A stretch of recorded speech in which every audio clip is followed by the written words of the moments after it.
Hello everybody, this is Phil. I'm making another video on my third batch of tobacco.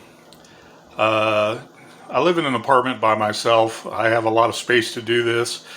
I can make a mess on my own and clean up when I choose to. So it's a little easier to do these things. If you got a big family, it might be harder to do in your kitchen. You might want to do it in some back pantry that also has a sink and whatnot. But I wanted to describe how I did this last batch of tobacco, perhaps saving some money. In other videos, I talked about buying this pound of tobacco for a little less. I think with change, it was a little more actually than $12, but it was 11 something and change. So this time, the tobacco I made, I ended up using 2 cans of Guanabana nectar, which is a really nice, delicious fruit. If you research Guanabana, it has anti-carcinogen properties from, I believe, Central and South America. It's a fruit down there, processed by Umex as a drink and a natural juice. It's very, very good and delicious. I researched Guanabana because I heard about it before and read up on it. It's one of the premier fruits that defends against cancer. And I research a lot of supplements nowadays, not being a bodybuilder like I used to be in the early 2000s, but working for my clients. I'm trying to give them the best possible way to survive with good, healthy nutrients. Because let's face it, a lot of patients and clients nowadays, when they have certain issues that might stem from their brain, and they take a lot of medication, those medications could affect their body. Okay, so instead of going to the doctor and say, hey, can you okay it for all these supplements that cost an arm and a leg too, which you can also do, don't get me wrong, and add it to their regimen. You look up stuff that they can eat naturally. You don't need a doctor's prescription to drink something like Guanabana nectar. And you're doing the best for your clients or your patients, giving them a fighting chance when you're feeding them during the day and they're taking all their medication. So anyways, I bought a lot of this Guanabana nectar. And with my last tobacco batch that I made, I basically put 1.5 cans in a pan, and I did the pan method again. Instead of apple juice this time, I used the Guanabana nectar, and it really turned out fairly good. As you can see, I have some Morton salt. I added to this big bowl, 1 second please, this big bowl of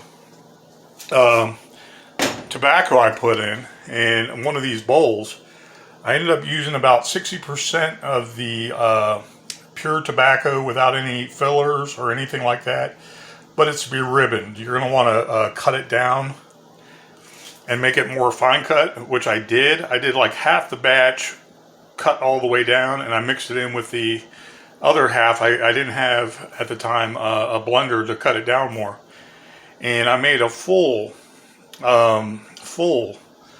bowl of that. I have 3 more containers of this that I made, and I just wanted to say this is a very good way to go when you're cutting costs, you're saving money, and let's say we have no economy again, like the economy's been going bad lately with 7% increase in inflation since the beginning of December. Yeah, it's all on purpose. It's 40% decrease in our dollar's value over the last year, done on purpose by people like Joe Biden and Klaus Schwab and the globalists, Bill Gates and the Davos group, saying that they're attacking America so the Great Reset can start. Everybody can start from scratch, poor, indigent, and hungry, and have to rely on the New World Order for their sustenance. Well, I'm not that afraid of them, and I'm hoping our economy does not crash anymore in this next year, but that's where it's headed. It's headed to a place where we can't buy oil with your money. You can't buy anything. You can't buy food, can't buy water, can't buy the clothes on your back.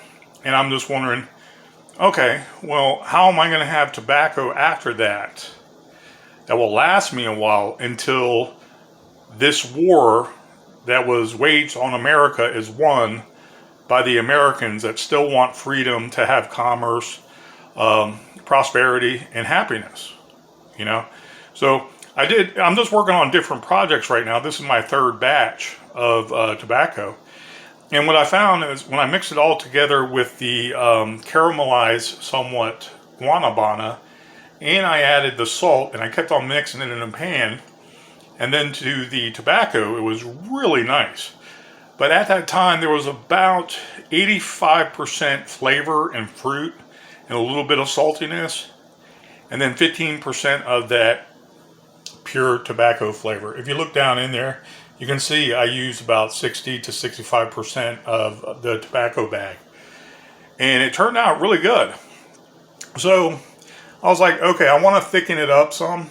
What I did was I microwaved one of these with the lid off, and I added honey to the whole batch.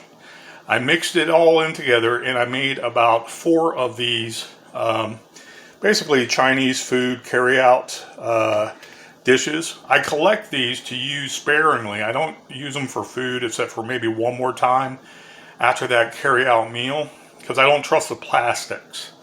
You keep on microwaving plastics, a lot of the material, or at least the flavor, wears off on your food. And supposedly those parabens or those plastics can cause cancer, and I don't want to get stomach cancer or colon cancer. But anyhow, you can use them for many different things. So I saved them, and after cleaning them the first time very well, and I didn't use them for any food after that. I just figured I'll have a need for them eventually. Maybe put ammo in it and hand a bowl of ammo to people with the lid on it. I laugh, and I say that jestfully. But anyways, it's working out pretty good. For a $12 bag, a pound of tobacco, and some flavorings you can find in any kitchen, okay? Heating it up so all the sugars are activated, mixing it in with your tobacco, and now, after I mixed it and I aired it out a little, after 3 days, I can still take a dip, which I did earlier today, and it's very good. But it needs to age. It needs to ferment. I can see that now. And I look forward to this batch of tobacco lasting, or waiting for it, I should say, for about 3 to 4, maybe 5 months in the refrigerator, where it just absorbs all the flavors so much better. And it tastes really good, like real dip tobacco, and none of the kind of medicinal like tobacco flavor, like in the olden days, stealing your dad's cigarettes or your mom's cigarettes. We as younger kids used to like tear the paper off the cigarette and then put the tobacco in our lip and act like we're on some country western movie and we were tough. And that kind of straight tobacco flavor was not good. It was kind of tart, and it wasn't juicy. It was nothing like that. And then you try some Happy Days or some Skoal, maybe some Copenhagen, maybe some Chew, some Levi Garrett, or some Big Red. And the flavor was like, oh, that's really good. I want to continue to do this. I like the flavor. It's unique. It has a little bite. It has some sweetness to it, I'm a tobacco connoisseur, and I like that. Okay, I make no bones about it. Some people would be like, "Ooh, that's disgusting." Okay, that's fine. That's your opinion, but I like it whether I'm considered an addict or not. So, anyways, I made another batch, and there is my original 2 batches with 1 pound of tobacco. You see how big those are? Those are 4-inch Tupperware regular bowls. And then these are regular entree size for or from the Chinese food places. I collected those, and I put just 60% of a pound of tobacco in there. And I undid all these cheaper cans of dip that I found down south that I hope to, if I ever need to, I can trade. These are my favorite flavors, but they satisfy if I need a dip at the time. And so I still buy corporate, and I am just trying other avenues to have tobacco if the economy truly fails all the way. I mean, it keeps on getting worse and worse, and it's basically an act of war against our economy in the United States, this great reset that people like Klaus Schwab keeps on talking about. So if you figure one of these cans might last you a couple months, right here alone, the homemade tobacco could possibly last me a year. And it cost me less than basically 50 bucks. So I'm very happy about that. And I like the progress, and I also like the flavor. So when it comes to making your own home tobacco, try different fruity flavors, try different juices. Okay, don't be afraid of the salt content. It's not really going to bother you. It's just going to give you some bite. I don't like molasses, like I've said before, but I do like it being a little more together and not wet and separate. I wanted it a little more sticky, so I added honey for even more flavor, and it was really delicious. Okay, so guys, I'll keep you informed on an update in a couple months about this tobacco here. I'm going to let it sit for probably about 5 months.